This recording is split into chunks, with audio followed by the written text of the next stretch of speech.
آج کی آیت۔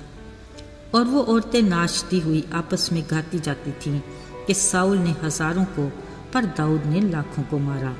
پہلا سیموئیل 18 باب 7ویں آیت۔ عزیزو، آج ایلا کی وادی میں مکمل خاموشی تھی۔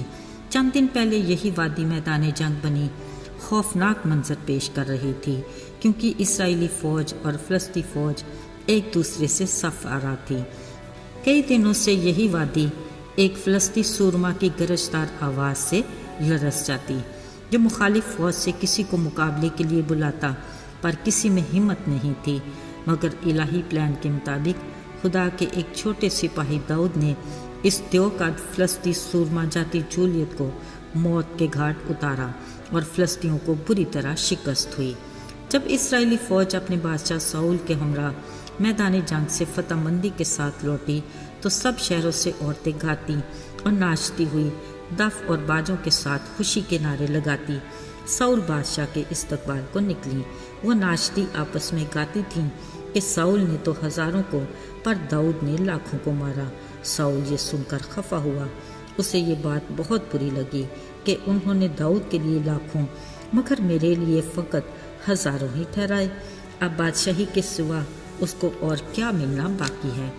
سو اس دن سے آگے کو ساؤل داؤد کو بدگمانی سے دیکھنے لگا۔ عزیزو، ان دنوں ساؤل بادشاہ روزمرہ معمولات کے ساتھ اپنی سزا بھی کاٹ رہا تھا، کیونکہ خدا کی نافرمانی کے باعث خدا اس سے جدا ہو گیا تھا اور ایک بری روح اسے ستاتی تھی، جس کے باعث وہ اپنے حواس میں نہیں رہتا تھا۔ اسے یہ بھی یاد نہیں تھا کہ داؤد بیت لحم کے یسی کا وہی لڑکا ہے جسے اس نے اپنے مشیروں کے مشورے سے خود مقرر کیا تھا، اور جب بری روح اسے ستاتی وہ ساز بجاتا اور اسے راحت ملتی تھی۔ آج اسی لڑکے داؤد کی وجہ سے اسرائیلی فوج کو فتح حاصل ہوئی۔ اپنی اس بہادری کی بدولت وہ ساؤل بادشاہ کے بیٹے یونتن کا منصور نظر ہوا۔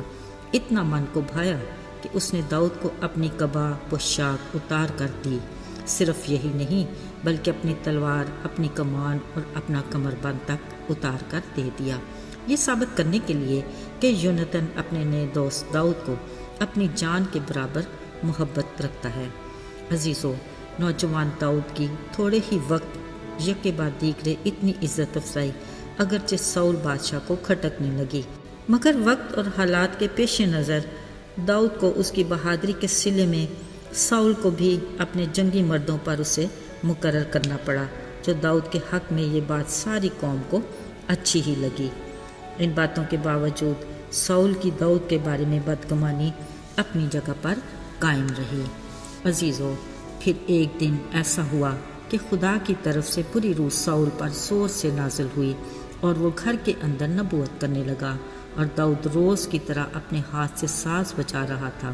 عین اسی وقت ساؤل نے اپنے ہاتھ میں پکڑے بھالے سے داؤد کو دیوار کے ساتھ چیر ڈالنا چاہا، مگر وہ اس کے سامنے سے 2 بار ہٹ گیا۔ اب ساؤل بادشاہ داؤد سے ڈرنے لگا، کیونکہ اسے قوی یقین تھا کہ خدا اس کے ساتھ ہے۔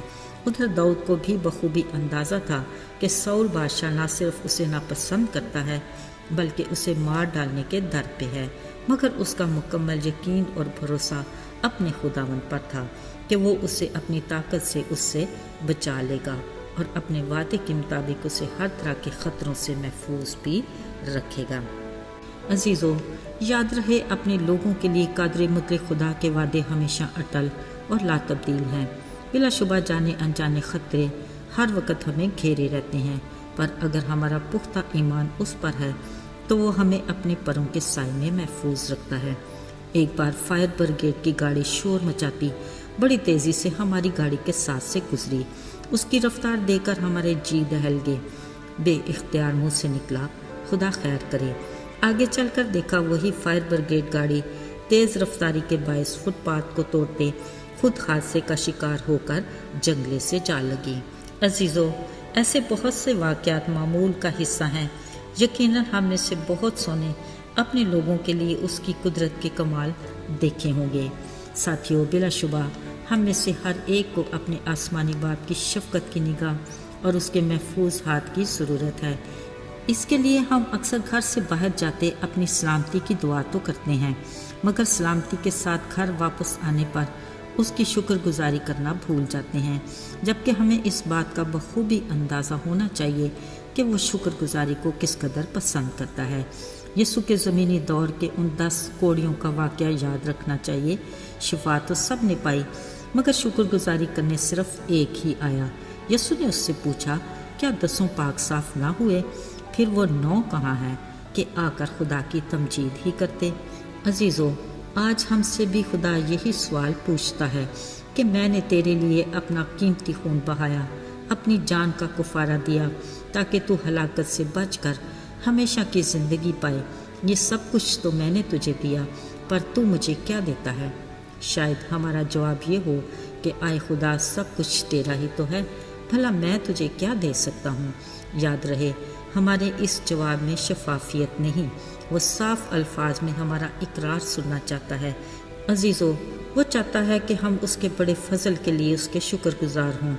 ہم بھی مکمل طور پر خود کو اور اپنے وقت کو اور اپنے وسائل کو اس کی خدمت اور اس کے نام کے جلال کے لیے استعمال کریں۔ اے خداوند، ہم یہ سب کچھ کرنا چاہتے ہیں، تو ہمیں قبول کر۔ آئیے دعا کریں۔ آسمانی باپ، ہمیں ہر پل اپنے فضل میں چھپائے رکھ تاکہ ہر طرح کے حسد سے محفوظ رہیں اور ہمیشہ تیری شکر گزاری کرتے رہیں۔ تیرے بیٹے یسوع مسیح کے وسیلے سے مانگتے ہیں، آمین۔